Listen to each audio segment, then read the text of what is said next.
Dabaq xəstəliyinin yaratdığı ajotaj nəticəsində heyvan ətinin qiyməti kəskin bahalaşıb. Son 10 gün ərzində isə qiymətlər sürətlə artmağa başlayıb.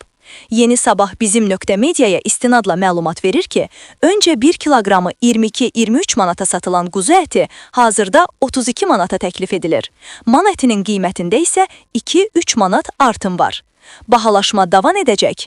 Məsələyə münasibət bildirən Liberal İqtisadçılar Mərkəzinin sədri Akif Nəsirli açıqlamasında qeyd edib ki, bahalaşmanın 2 səbəbi var. Birinci səbəb odur ki, ölkəmizdə heyvanların sayı ilbəil azalır.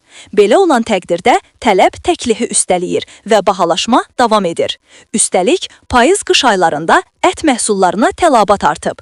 Bu da qiymətlərə təsir edən əsas amillərdəndir.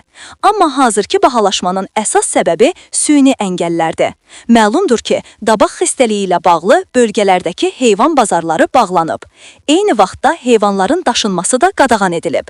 Bununla belə, Bakıda və digər şəhərlərdə restoran və şadlıq evləri öz fəaliyyətlərini davam etdirirlər.